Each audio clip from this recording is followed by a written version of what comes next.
Boa noite, sejam todos bem-vindos. Mais uma live aí da Jornada dos Mediadores Empreendedores. E essa noite é muito especial. Estamos vamos receber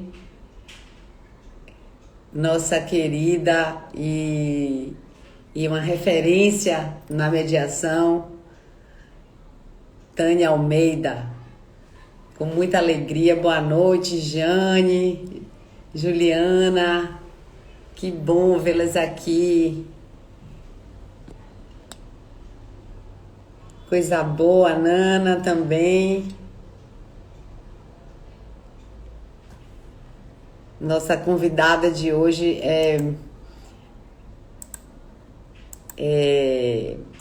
ela tá me mandando uma mensagem aqui, eu vou responder a ela.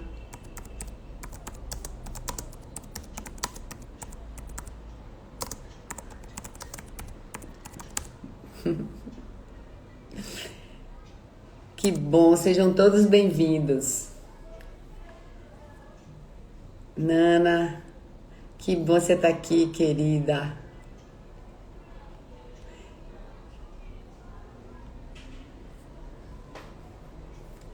Ela já deve estar chegando.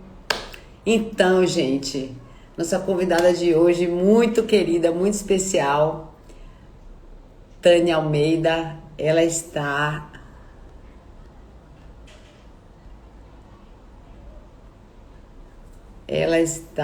tentando entrar. Eu tô aqui ajudando ela. Só um minutinho.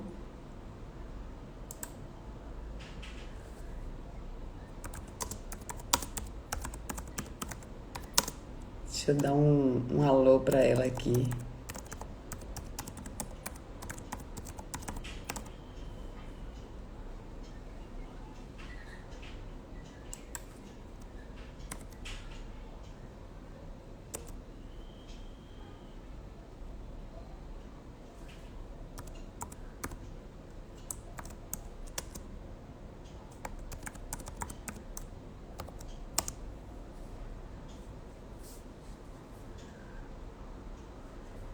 Oi, Davina, boa noite. Neuma, querida. Quanta gente bacana chegando. Obrigada, Davina. Nossa convidada está tentando acessar. Ela não é muito acostumada a fazer live, mas ela já está chegando. Eu não estou encontrando o nome dela. Deixa eu, deixa eu buscá-la aqui.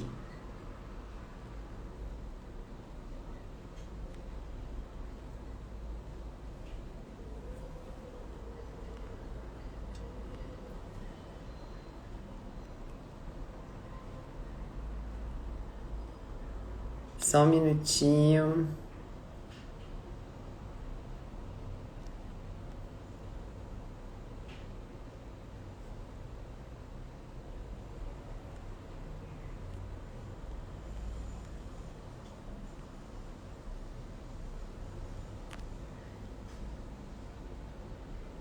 Espera aí que a gente está tendo...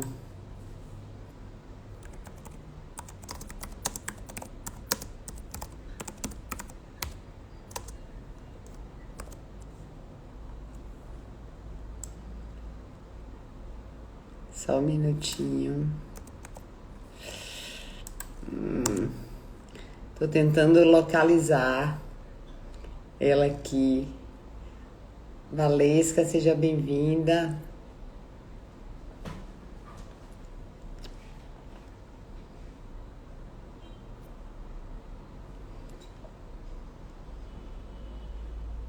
Ah, já vi aqui.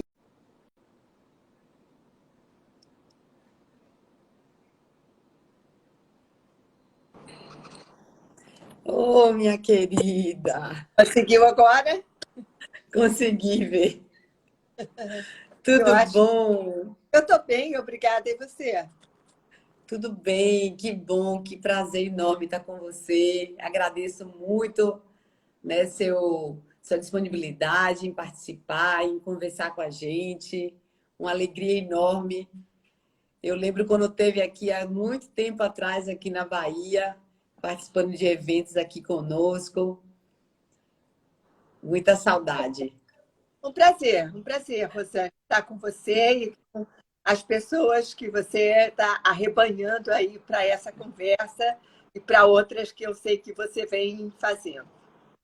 É nosso desafio. Antes disso, vou querer te apresentar que, assim, seu currículo é muito extenso, mas eu queria antes falar rapidamente, né, de... Pode não falar do currículo? Posso me apresentar seu currículo? Não, mas assim, todo mundo sabe, né? Tânia é uma referência na mediação, uma das precursoras da mediação no nosso país, que já fez muito pela mediação. Então, a gente tem...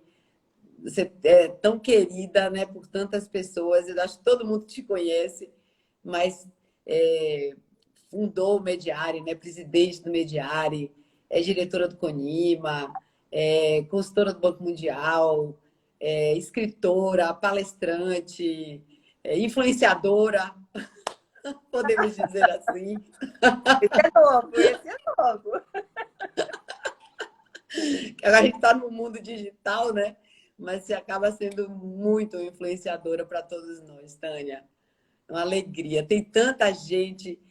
O pessoal está falando aqui do seu livro, são vários livros, né? Mas a caixa de ferramentas é bem conhecido de todos, né? De quem está começando, de quem já tem um caminho. Ficou. É uma. A Caixa de Ferramentas virou uma publicação atemporal, porque ela reuniu ferramentas que são úteis na realidade para a convivência, não somente para a mediação.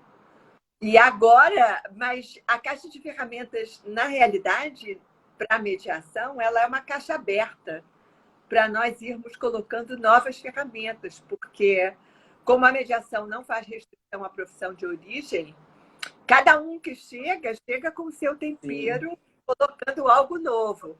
Então, hoje eu recebi da editora o Caixa de Ferramentas 2. Chegou o rascunho para eu fazer uma revisão e nesse eu convido vários autores para colocarem ferramentas que não estão no Caixa de Ferramentas 1. Então, está aí lançada a ideia para o Caixa de Ferramentas 3, porque os aportes vão chegando sempre com essa Sim. generosidade que a mediação tem de estar sempre recebendo pensamentos novos e reflexões novas. Que maravilha! Todo mundo vai ficar ansioso pelo 2 e vai querer participar desse 3, eu tenho certeza. Pois eu comecei essa jornada, a falar de jornada do mediador empreendedor, né, nesse aspecto da gente estar motivando mediadores que muitas vezes enfrentam alguma dificuldade, né, para estar atendendo ou ter um ambiente de prática da mediação, ou muitas vezes não conseguir clientes, ou encontrar os desafios pela frente e às vezes se desanimarem, abandonarem a mediação. E então essa jornada de lives, na verdade, foram para trazer pessoas, né, mediadores que já têm uma caminhada para falarem, né, que o que passaram, como foi esse início, o que dizer para essas pessoas. Então, assim, eu queria que você começasse um pouquinho contando como foi para você começar no mediação. Eu sei que foi num outro contexto, né, muito diferente de hoje. Exatamente.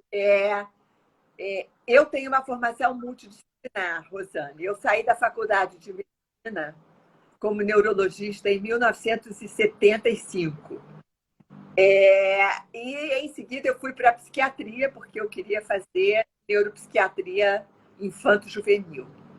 Fiquei na medicina 5 anos, estudando mais do que clinicando, e a minha preferência por conversar com as pessoas e ajudá-las através da conversa, mais do que através das medicações, que era o que eu tinha para oferecer para elas, era o tratamento medicamentoso.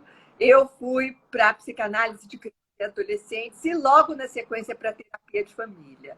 Então, foi no cenário da terapia de família, isso é década de 80, que eu comecei a receber os divórcios litigiosos e as empresas familiares em dissenso. Houve um seminário aqui no Rio, em 92, com 2 mediadores americanos, e eu falei, é isso. Porque o que eu tinha de conhecimento era muito voltado às relações e menos voltado à negociação. E eu precisava colocar esse tempero negocial no meu trabalho. Não havia no Brasil ainda capacitação, mais perto era Buenos Aires, que tem uma lei da província de Buenos Aires de 95, então, em 93 estava importando os americanos, não tinham os docentes ainda, e fui eu fazer a capacitação, então, em Buenos Aires, com um pé nos Estados Unidos, faço a minha primeira mediação no Brasil em 94 e em 97 fundo o Mediare. E no mesmo ano de nascimento do Mediare, nasce o CONIMA, que é o Conselho Nacional das Instituições de Mediação e Arbitragem. Então, logo no comecinho do meu trânsito na mediação, eu tenho uma instituição privada para cuidar e tenho uma inserção numa instituição com capilaridade nacional para contribuir. Então, acho que esse casamento, essa coincidência no tempo, ajudou não só ao crescimento do Mediare, como ajudou, me possibilitou que eu estivesse em muitos cenários aí, por vários estados do Brasil, falando sobre mediação, né? E a nossa principal preocupação na época era com capacitação. Então, trabalhamos muito nessa primeira década do Mediare, voltados a uma boa capacitação em mediação. Inclusive, nessa época foi que eu conheci a Vânia. Foi em 2000 que a Vânia veio para cá dar uma formação para a gente. E eu sei da sua ligação com ela. E ela tinha o Família, que ela trabalhava nessa área também, né? Vânia é terapeuta de família, era terapeuta de família, então nós a perdemos, né? Há um ano e pouco. Infelizmente. E nós fizemos parte da nossa capacitação como mediadoras em Buenos Aires. Nós tivemos uma capacitação de mediação com os mesmos fundamentos. E depois ela vai para o Família, eu venho para o Mediare, mas nós tínhamos uma afinidade muito grande, então construímos uma amizade que transcendia os nossos encontros acadêmicos que a mediação proporcionava, né? Eu sei disso, minha querida, e pude presenciar esse afeto e essa estima de vocês. E através da Medivânia foi que eu acabei entrando na mediação. Então, eu comungo desse pensamento e, né, da forma como Vânia, né, me ensinou a olhar a mediação. E eu fico muito feliz com isso. E como foi, assim, para você esse exercício do empreender, né? Do iniciar, inclusive como mulher, né? Com as dificuldades de ter uma empresa e de captar clientes, seus alunos, quais foram as dificuldades que você percebeu que seus alunos foram tendo, que naquela época ainda era projeto de lei, né? Não era lei. Então ainda tinha esse fator agregador. Nós tivemos um primeiro projeto de lei em 98, que era representado pela deputada Zulaye Cobra, com o desembargador Peluso, inclusive. Era uma equipe multidisciplinar com a qual eu conversei algumas vezes. Mas começar o Mediare foi um sonho da reunião de 3 ex-terapeutas de família que se encontraram no Rio, tendo tido os mesmos professores. 2 de nós fez a mesma formação em Buenos Aires e a terceira fez a mesma formação em Miami, só que com os mesmos professores que os argentinos importaram para fazer essa primeira capacitação em Buenos Aires. Ele foi gestado em 96, ele nasceu em 97, e ele tinha um DNA, Rosane, tanto para docência quanto para prestação de serviços. Então, para aqueles que estão começando, já vou compartilhando um desafio, porque o DNA da docência se desenvolveu muito mais do que o DNA da prestação de serviços. Naquela época, e até muito pouco tempo atrás, as pessoas se interessavam mais em ter a informação, em conhecer mediação, do que em trazer as suas situações para a mediação. Era um instrumento muitíssimo novo, dependia ainda de muita divulgação. Então, depois da capacitação, a divulgação foi mais um grande desafio, né? Nós mantivemos esse sonho por muitos anos, depois outras pessoas foram entrando nessa parceria comigo e acabaram nascendo 3 mediares. 3? Três mediares, porque o primeiro ele era dedicado à prestação de serviços. Mas as pessoas procuravam mais a docência. E um dia o contador me disse, escuta, você está pagando, você está dando aula e pagando tributo de consultoria. Você tem que ter um mediário só para dar aula. Ah, é? Eu não sabia que tinha essa ação menor. Então, tá bom. Então, nasceu o mediário em cursos. Nós tínhamos o mediário Diálogos, que continua, tem uma câmara de mediação, e o mediário em cursos, que está dedicado à docência. E em 2016, nós abrimos uma instituição sem fins lucrativos, que é o Instituto Mediário, que se dedica à pesquisa e se dedica à menina dos meus olhos, que é a educação continuada. Então, você saindo da capacitação, se você quiser se manter estudando, o Instituto Mediário tem 10 grupos de estudos diferentes e, com a pandemia, todos eles online, cada um deles acontece uma vez por mês.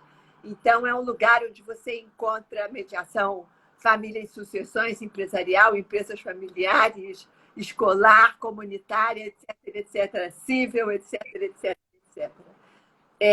Então, esse foi um desafio, permanecer no tempo. E você conhece o chinês equilibrador de pratos, que era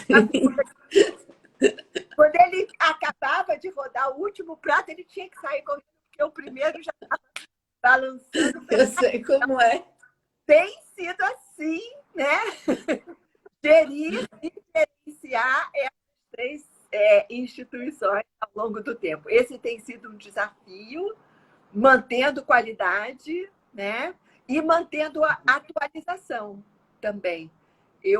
Até o início da pandemia, eu frequentava 2 congressos anualmente, fora do Brasil, trazendo o que eu ouvia, né? Trazendo livros. Então, esse é um dos desafios. Nos mantermos atualizados e nos mantermos equilibrando todos esses pratos, porque é um instrumento que a gente acredita. Né? Mas e nessa jornada, né? Nessa caminhada, seu desafio maior, na verdade, foi atuar como mediadora, atuar como docente ou atuar como gestora? Ou todos tiveram, cada um teve o seu desafio? O maior desafio a todos que estão iniciando os seus empreendimentos e mediação, para mim, foi gestora. Porque gestão não é a minha praia. Eu gosto de ler, eu gosto de escrever, eu gosto de atender as pessoas, eu gosto de dar aula. Então, a contabilidade, o marketing, as secretárias, as leis... A agenda. Isso tem sido difícil, porque não é o que eu faço com prazer. Eu faço porque é necessário fazer, né? O outro grande desafio, eu diria que, ao longo do tempo, foi ser mulher, não, mulher mediadora, médica mediadora. Uhum. O feminino não me atrapalhou. O que não me facilitou o Foi a caminho formação. foi o fato de não ter o direito no meu currículo, não Sim. ser advogada. Porque eu fui muito ousada, porque eu fui estudar alguma coisa que era do campo, na nossa cultura, muito mais da advocacia, e então eu era uma médica muito sabida sobre aqueles temas que eram dos advogados, né? Então, isso não facilitou a minha jornada, né? Depois de todos esses anos, não sinto que seja uma pedra no caminho, como diria o Carlos Drummond de Andrade, mas acho que ainda é um quesito que, para alguns cenários, pode Sim. ser facilitador. Sim, inclusive a gente estava lá na comissão de mediação, o ano passado a gente teve um debate sobre isso, porque eu trabalhei com formação de engenheiros mediadores. E eu sei que a comissão do Rio ela é aberta para outros profissionais que não são advogados, né? Isso, Mas isso. cada OAB eu acho que tem um formato, tem uma. Você sabe, em 2013, eu fui convidada por Flávio Caetano, Flávio Crossi Caetano, que era secretário da Secretaria de Reforma do Judiciário. Sim. E o Flávio tinha a tarefa, né? Ele pode contar essa história com mais detalhes do que eu, mas ele tinha a tarefa de pensar marcos, guias para a legislação da mediação no Brasil. E ele teve a ideia de montar uma equipe multidisciplinar. Mas a Uhum. equipe só era multidisciplinar porque eu estava nela. Porque Ah! todos os outros eram advogados, desembargadores, juízes, defensores, promotores, etc, etc, etc. Você representava todas as outras. Eu representava a multidisciplinaridade. E houve essa conversa, porque a OAB estava presente lá, assim como estava presente numa outra comissão que se montou em paralelo no Senado, né? Que tinha à frente o ministro Salomão, que pensava arbitragem, mas também incluiu mediação. E houve lá um momento em que chegou a se conversar que deveria ser só para advogados. E o Flávio, quando conta essa história, ele diz que ele olhou para mim e falou assim: senhores, então, o que a gente faz com essa senhora que está aqui na sala, nos ajudando com o conhecimento dela, né, para o marco legal? Então, essa continua sendo uma questão, e talvez por isso eu tenha identificado que dos maiores desafios tenha sido não ser advogada, né? Porque ainda em alguns rincões, esse ainda é um tema, né? Mas a multidisciplinaridade na mediação é o que traz a riqueza de propósitos dela e é o que Sim, traz a riqueza de intervenções. A gente não teria uma caixa de ferramentas do porte que nós temos, se somente o mindset dos advogados tivesse contribuído para a construção das intervenções que a mediação utiliza. Né? perfeito, perfeito. Inclusive, eu senti isso na prática, porque quando a gente fazia as mediações voltadas para a área de engenharia, ter um mediador engenheiro naquele momento era fantástico, fazia toda a diferença. É.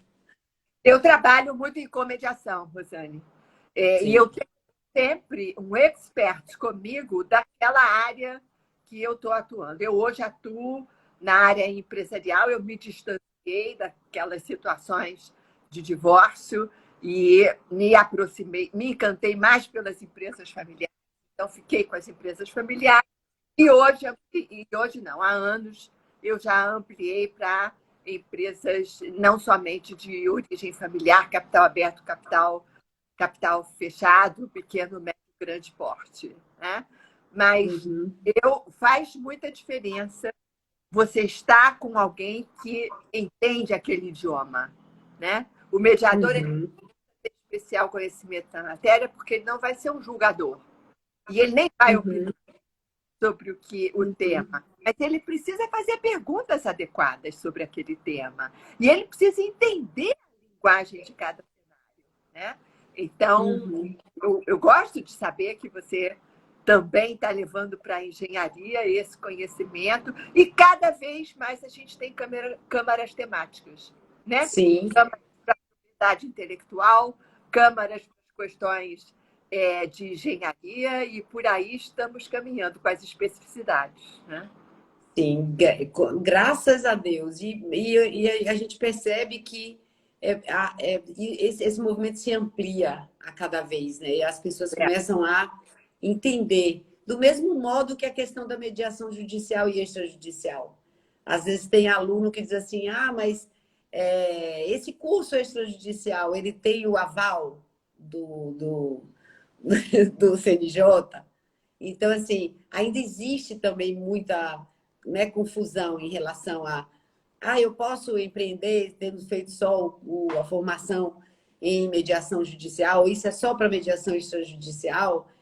Então, eu acho que essas quinas que foram se construindo, eu acho que o tempo tem feito, né, isso se desconstruir para se é, perceber né, que tudo acaba sendo uma coisa só. O que você pensa com relação a essa visão, né, da mediação judicial, extrajudicial e assim o empreender nisso? Porque geralmente quem me procura para fazer isso é o pessoal da mediação extrajudicial, porque quer montar uma câmara ou porque quer trabalhar com, né, área condominial, com outras áreas. Como é que você vê, assim? Hoje você vê muita distinção entre as áreas. bom, pensando em mediação judicial e extrajudicial, eu acho que a mediação judicial foi um presente da Resolução 125, que pensou mediação como política pública, é só por conta da Resolução 125 de novembro de 2010 que nós, 10. sejusques, sendo capilarizados por todos os juízos do Brasil, que é o que pede a Resolução 125. Então, acho isso um presente. A mediação não chegaria em alguns lugares, não fosse pelos sejusques, né? Ela chega primeiro pelo Uhum. sejusque, mais do que pela prática privada. Então, acho um presente. Acho que na sua casa, assim como você tem seus hábitos na sua casa e eu tenho na minha, a casa do judiciário vai colocar lá as condições dela para você frequentar aquela casa. Está perfeito, né? Então, que cada judiciário eleja aí qual é a carga horária de uma capacitação adequada, como deve ser a supervisão, precisa incluir o programa da Infam, do CNJ, como é que quer. Então, sobre as nossas casas, a gente é que diz como é que a gente quer que a comida seja posta à mesa ou que a limpeza seja feita, seja lá o que for. Sobre a mediação privada, eu acho que é um caminho. Primeiro, assim, a mediação judicial ela também tem possibilitado que a gente leve os alunos para a prática, que sempre faz parte das capacitações, Sim, porque não tem no âmbito privado um volume de casos sim, para oferecer sim, aos alunos informação. Então, esse é um outro presente, porque nós sim. aprendemos naquele cenário, que é um celeiro de casos, e nós oferecemos para aquele cenário o nosso trabalho, levando os nossos alunos para fazerem a parte prática. A parte Uhum. privada, ela pode ser feita numa câmara ou pode ser feita. Sim. Acho que as câmaras elas dão talvez uma segurança maior para uma cultura que está começando. Porque aí você tem uma secretaria funcionando, você tem todo um protocolo funcionando, que talvez traga mais segurança. Mas a mediação ad hoc, ela vem crescendo cada vez mais. Quem quiser ter uma câmara, minha experiência diz que câmara não dá retorno financeiro. Era isso que eu ia lhe perguntar. Porque A a gente vê câmara, fechando, eles abrem a câmera e fecham a câmera. a câmara, ela vai precisar de um espaço físico, de um regulamento, de uma secretaria, de uma série de protocolos, uma série de documentos que você tem que oferecer como câmara, um código de ética, etc, etc, etc, etc. E ela só ganha com a taxa de registro na entrada do caso e com a taxa de administração, com a permanência do caso lá por X tempo, né?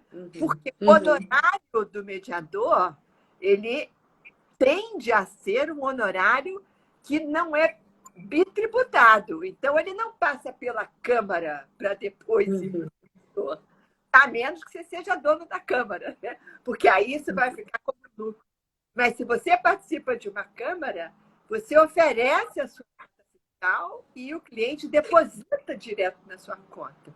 E tem a tributação, né? Então, quem quiser ter Câmara é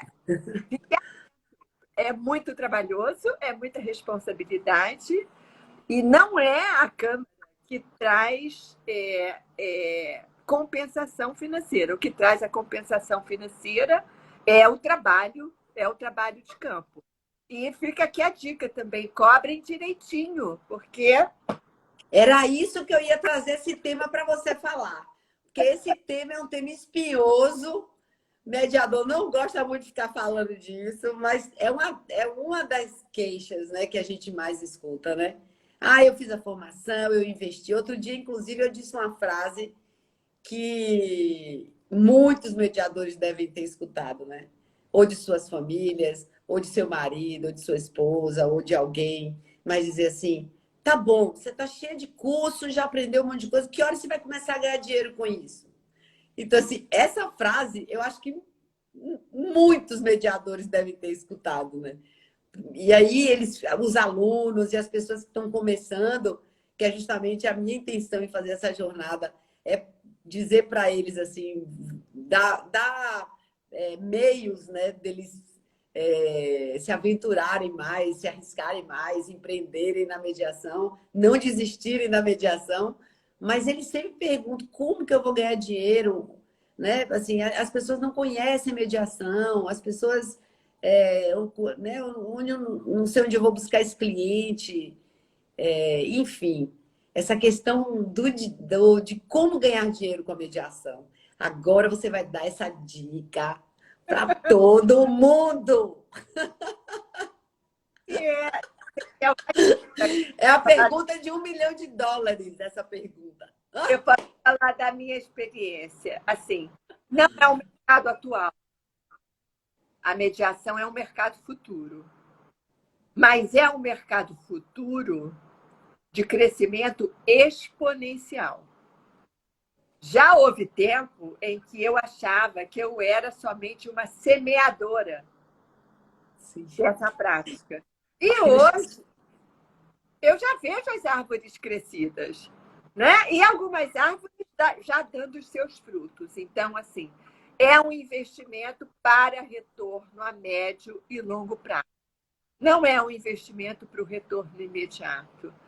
Mas, assim como todo outro profissional, a minha dica para você é: crie um diferencial para o seu trabalho. A gente, quando faz o que muitas pessoas fazem, por que seríamos procurados? Porque pela experiência ainda são poucos, né?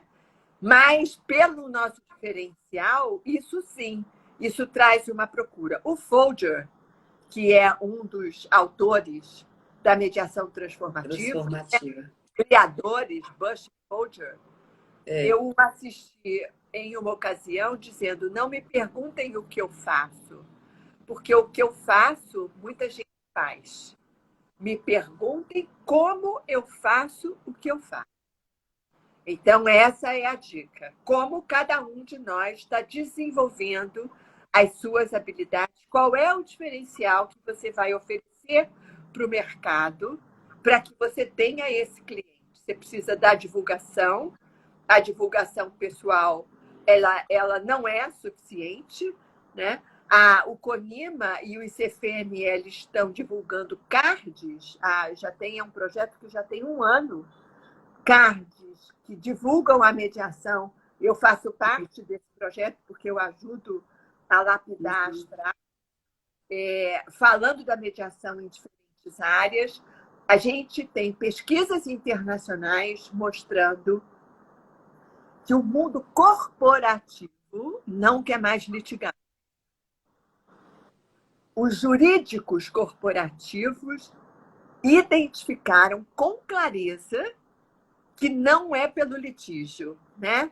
Eu tenho meia dúzia de livros que falam do futuro da advocacia distante do litígio, né? Isso significa, o que isso significa?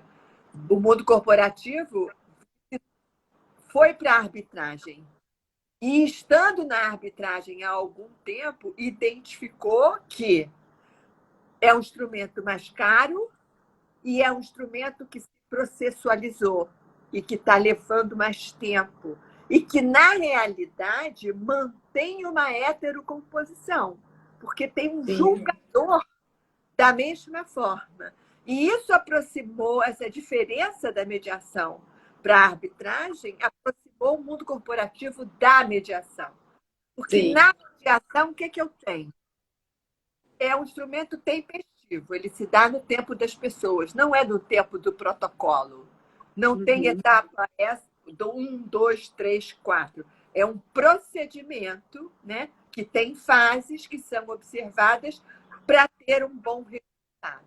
Então, ele se dá no tempo das partes, o que é a característica da celeridade.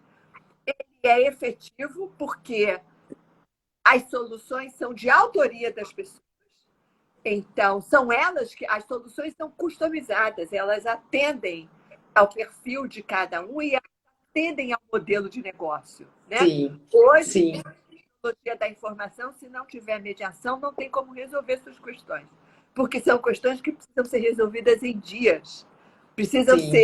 Elas precisam ser customizadas, porque elas não estão legisladas ainda, né? Então, a gente tem autoria, a gente tem autonomia da vontade, na mediação, se quiser, a gente tem celeridade, a gente tem solução customizada e a gente tem um imenso presente que é preservação da relação social, preservação da relação contratual.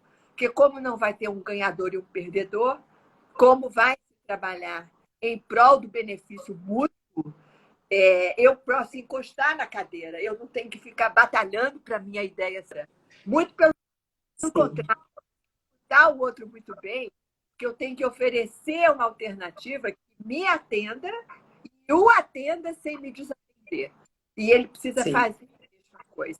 E para o mundo corporativo, isso é um manjar. Então, assim, divulguem a ação a partir desses benefícios, mas para cada público, elejam aquele benefício mais atraente. Para alguns vai ser a celeridade, para outros vai ser a solução customizada, para outros vai ser a preservação de um contrato, né? E de uma relação contratual de longo prazo. Então, identifiquem o seu diferencial primeiro, identifiquem o seu nicho de atuação e divulguem aqueles benefícios que mais tenham a ver com aquele nicho que você quer trabalhar. Perfeito, Tânia. Perfeito. É exatamente o que eu penso e eu acho que o caminho é por aí mesmo. A gente vê, inclusive, outras áreas que antes não se falava em atuar com mediação surgindo, né? A gente vê a área hospitalar que está começando a se abrir, a gente vê a área condominial, que hoje já tem muitos mediadores, né, praticando, né? A área, inclusive, a área de seguros, Outro dia teve uma palestra muito interessante nessa área de seguros, que antes não era aberta, né, a mediação, e a gente já vê imobiliário, né, a área imobiliária precisa tanto também. A recuperação judicial descobriu a Sim, mediação e aí sim, agora já tem câmaras específicas para recuperação judicial. Né? sim. Então, é exatamente o que você está trazendo. E aos mediadores, né, que estão começando, essa questão de escolher um nicho, de se diferenciar, eu acho isso também essencial. Às vezes perguntam assim, mas se a gente fizer várias áreas, a gente pode ter mais clientes. Às vezes dizem isso para mim, né? Mas aí vai de encontro a essa questão de ter o diferencial do mercado que você traz. É, assim, eu tenho a boca torta por um cachimbo, que não é um cachimbo que vai dar para fumar. Por quê? Como eu sou jurássica, né? Como eu sou lá do grupo dos pioneiros, quando eu comecei, eu tinha que fazer de tudo. Eu tinha que estudar tudo. Porque eu fazia palestras sobre tudo. Mesmo sobre mediações que eu não tinha a prática, mas eu sabia a teoria. Porque eu fui para Vancouver estudar mediação na área de saúde. Fui para não sei onde. E foi assim, né? O que o tempo me deu? Qual é o meu diferencial? Eu sou uma pessoa, a minha expertise é mapear situações, desenhar e conduzir processos de diálogo. Eu hoje já não me identifico como mediadora. Eu Uhum, hoje já não ofereço mediação. Eu uhum, ofereço processos de diálogo. Porque essa é a tendência, é a gente desenhar processos de diálogo para cada situação. Então, situação complicada, eu fico muito confortável. E se eu não conheço a matéria, eu tenho um especialista do meu lado.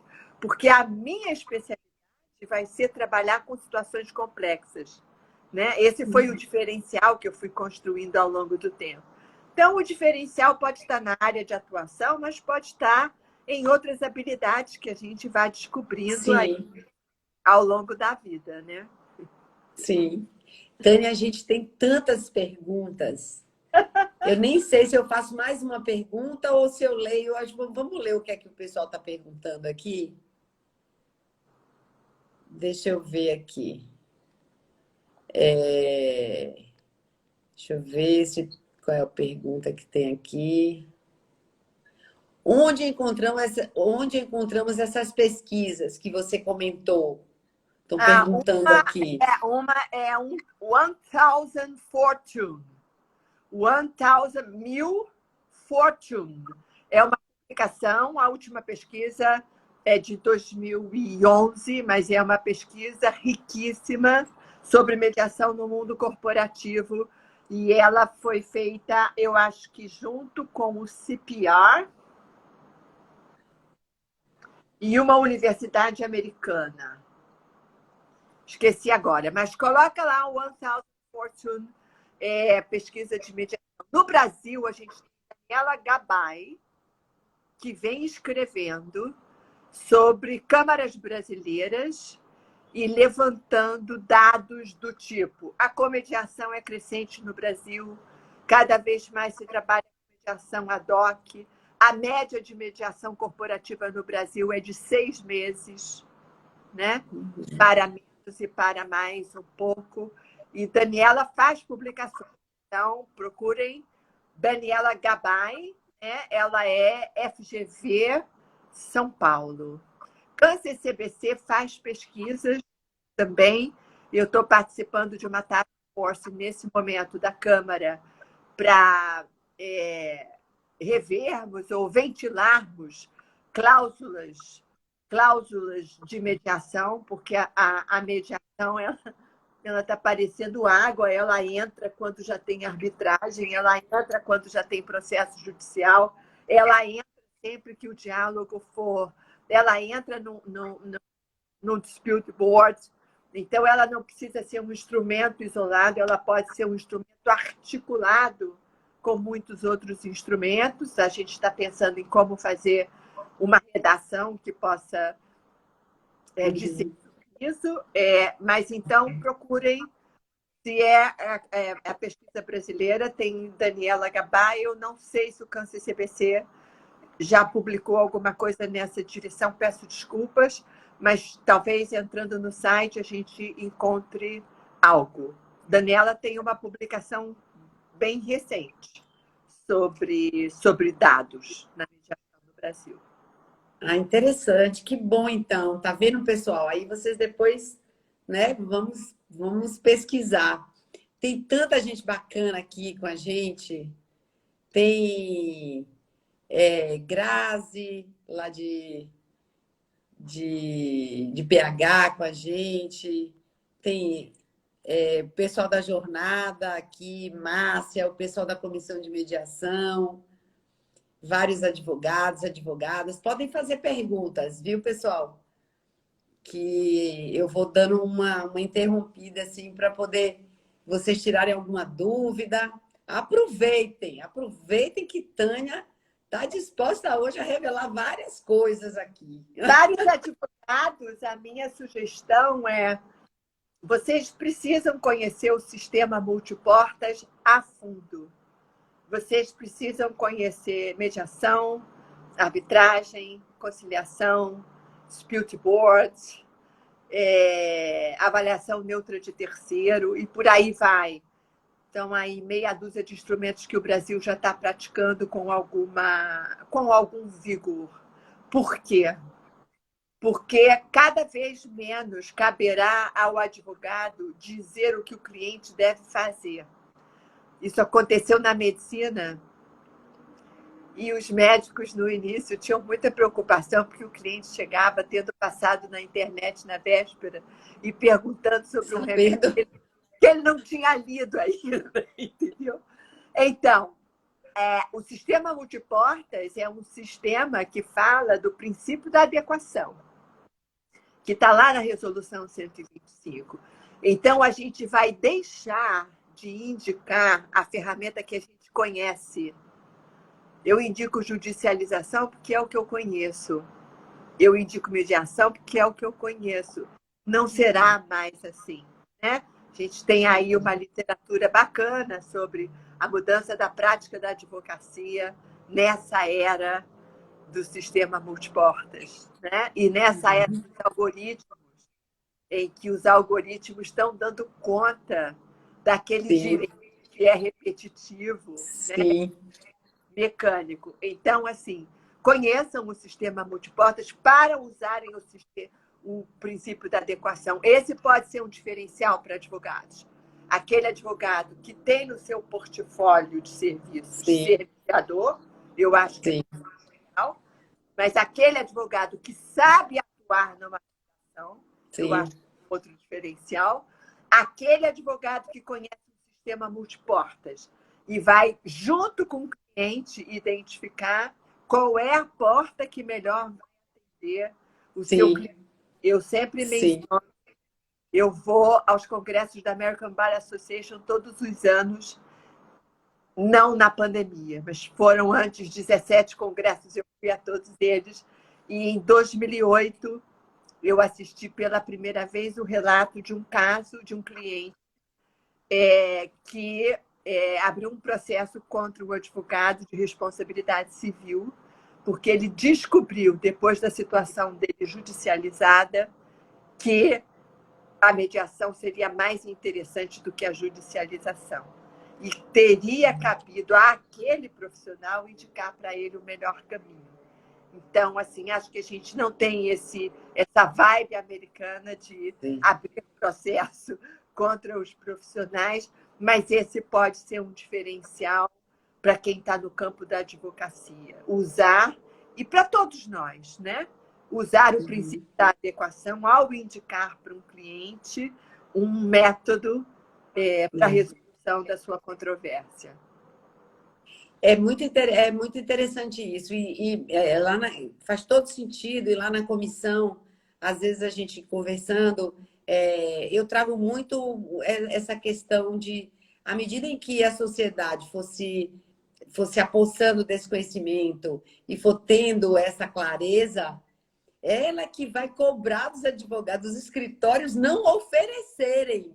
Aí já vai ser uma inversão, porque ela vai chegar e dizer, não, o senhor não tem mediação, o senhor não tem, né, outro modo de eu resolver. Então, os escritórios que estiverem já com esse portfólio vão sair na frente. Sim. Existe um Eles já livro vão...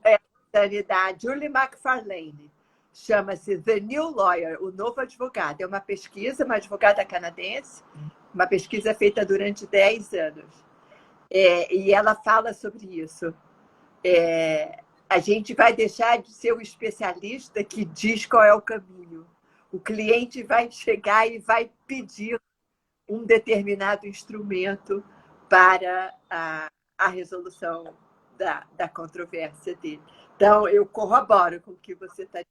A gente precisa ir acreditar e ir nessa direção. Né? Sim, que bom. Tem uma pergunta aqui de Ellen, não é sobre isso, mas ela pergunta que é de Barra do Piraí, interior do Rio, e os advogados não têm muito conhecimento do assunto, né? Que é uma mudança de mentalidade. Mas eu acho que não seria só no interior do Rio, não. Eu acho que ainda, né, o interior de vários estados aqui na Bahia mesmo. Eu vou dar esse exemplo, né?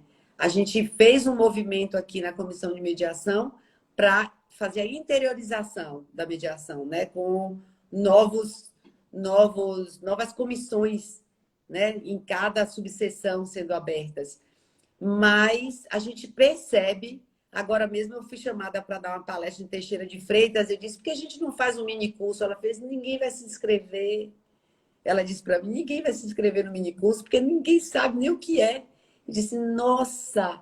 Então, assim, eu acho que essa realidade do interior, como a colega aqui está falando, que é do interior do Rio, eu acho que em vários estados, eu acho que ainda tem muito a ser disseminado, né, Tânia? Sim. Você que anda aí pelo Brasil todo, o que Não, você vê? Que perspectiva você tem disso? não, sim, eu acho que a Resolução 125, com os seus sejusques, é uma porta de entrada para a mediação no interior. Né? E Uhum. eu venho conhecendo muitos juízes de comarcas mais distantes, com relação às capitais, que vêm buscar esse conhecimento e vêm com a ideia de implementar os seus. Né? Então, eu costumo dizer, Rosane, assim, o meio utilizado pela mediação é o diálogo.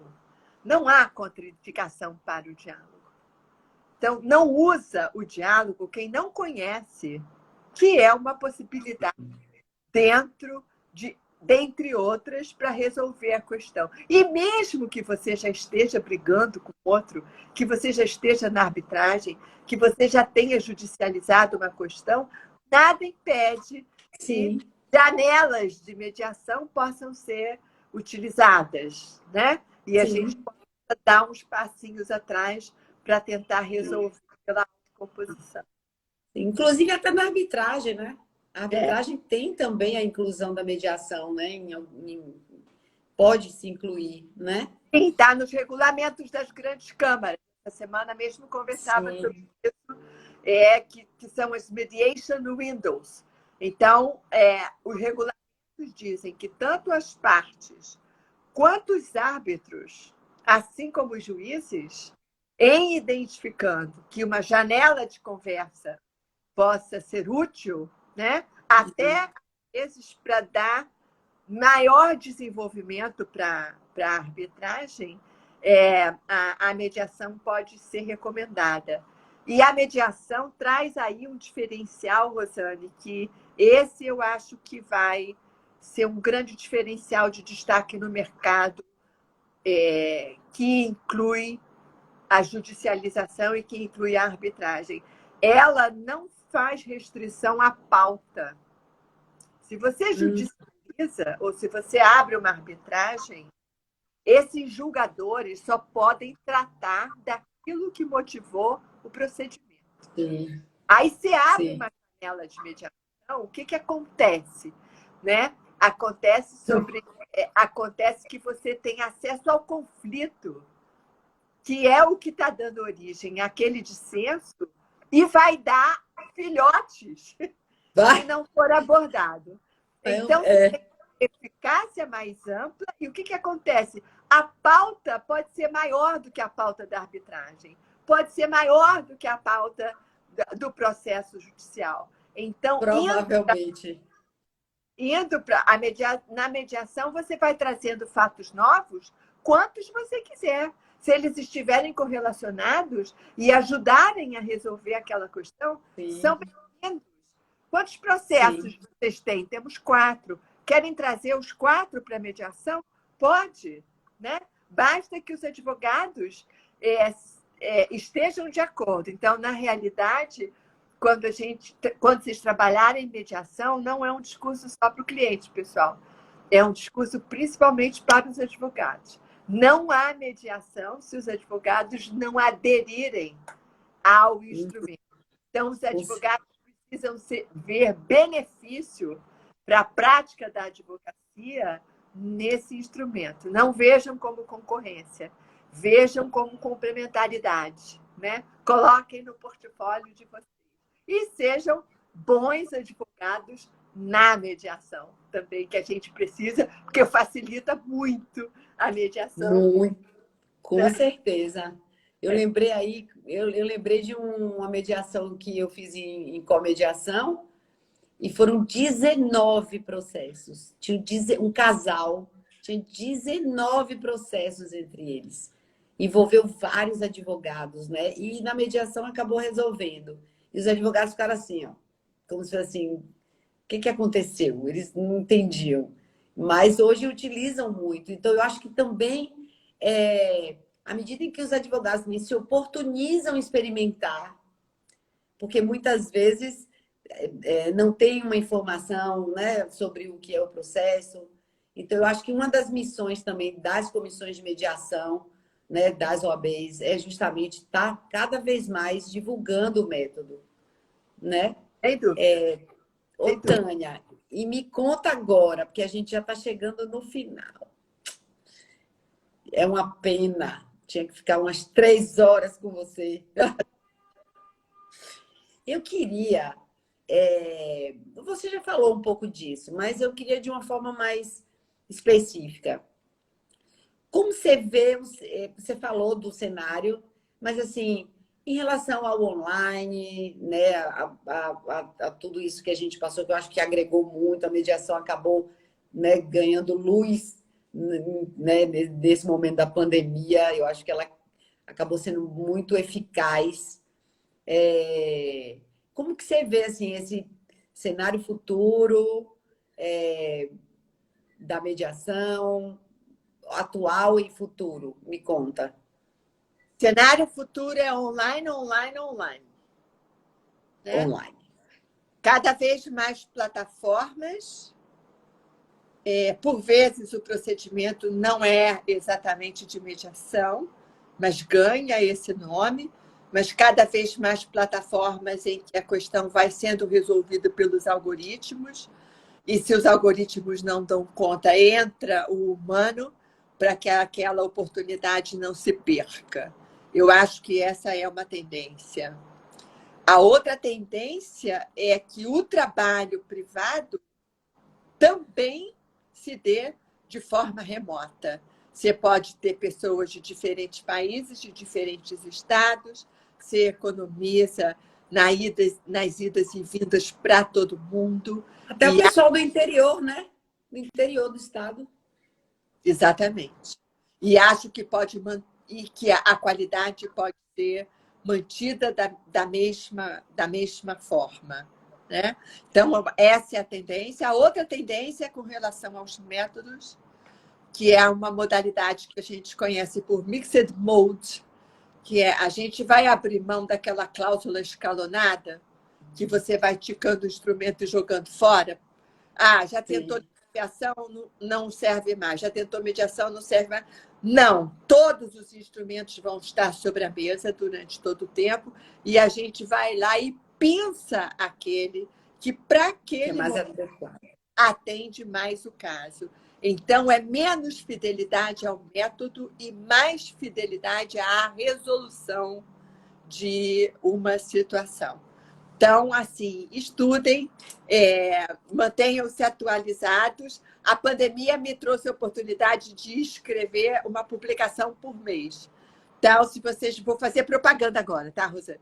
Claro, Se com vocês forem certeza. no site do Mediare, vocês vão encontrar um mês. A publicação chama-se Em Poucas Palavras, que eu falo de situações complexas em poucas palavras.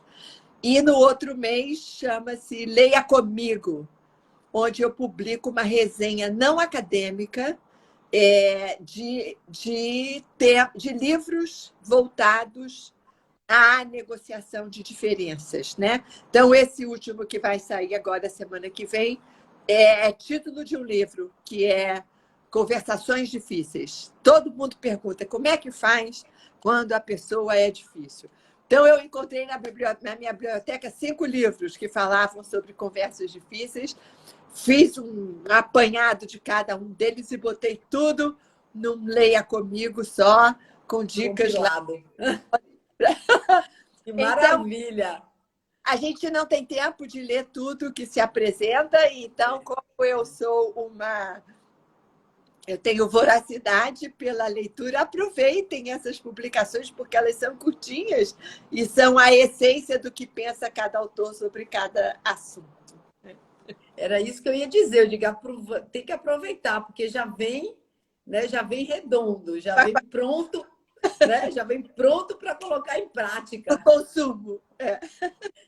Os e-books, tem vários e-books lá no Mediário, né? Exatamente. Tem... E-books são, chamei de... como é? Sim, em poucas palavras. Em poucas palavras são os e-books. E os outros são o Leia Comigo, que é uma resenha não acadêmica de publicações que a gente vai se beneficiar conhecendo o que dizem os autores. Querida, não vai dar para eu fazer mais perguntas, pessoal. O pessoal está aqui gostando. Lene, Jane, Neuma, que fez a jornada dos mediadores empreendedores comigo. Gente, a próxima turma da Jornada dos Mediadores Empreendedores está chegando, hein? A segunda turma está vindo aí. Quem se interessar em fazer, me procura. Daqui a pouco eu vou estar abrindo as inscrições. Tenho vários fãs seus aí do Rio.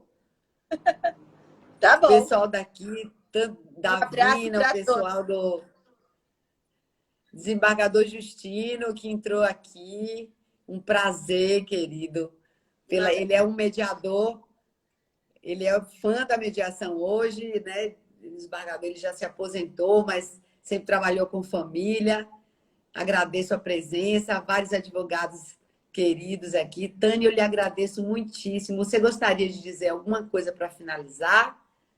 Eu gostaria de estar com a gente. Eu gostaria de agradecer primeiro o convite, depois eu gostaria de agradecer a escuta atenta de todos aqui que estiveram conosco, né? E gostaria de deixar o meu entusiasmo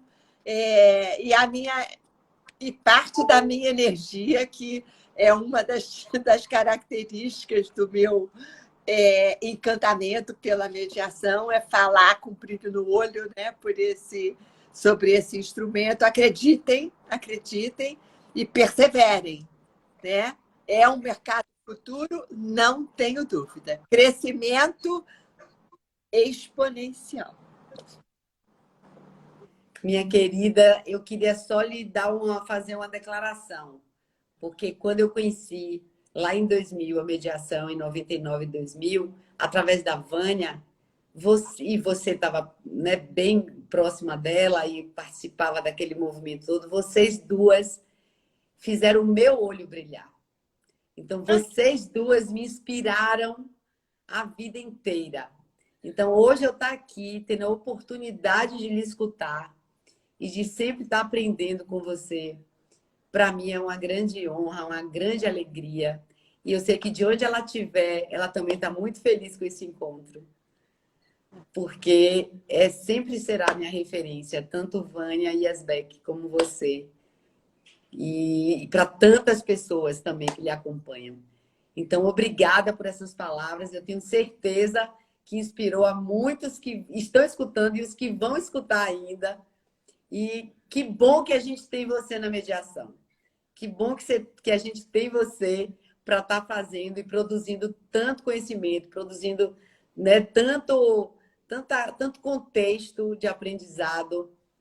E gratidão por essa live, por compartilhar isso comigo e com todo mundo que está aqui, que vai ouvir e que vai se inspirar em você. Muito obrigada, viu? Um grande beijo. Um abraço virtual. Muito carinho. Obrigada. Obrigada pelo convite. Obrigada. Boa Até noite, pessoal, a todos. Obrigada, Tânia. Um abraço. outro abraço. Tchau, Tchau. tchau, pessoal. Tchau. Até a próxima.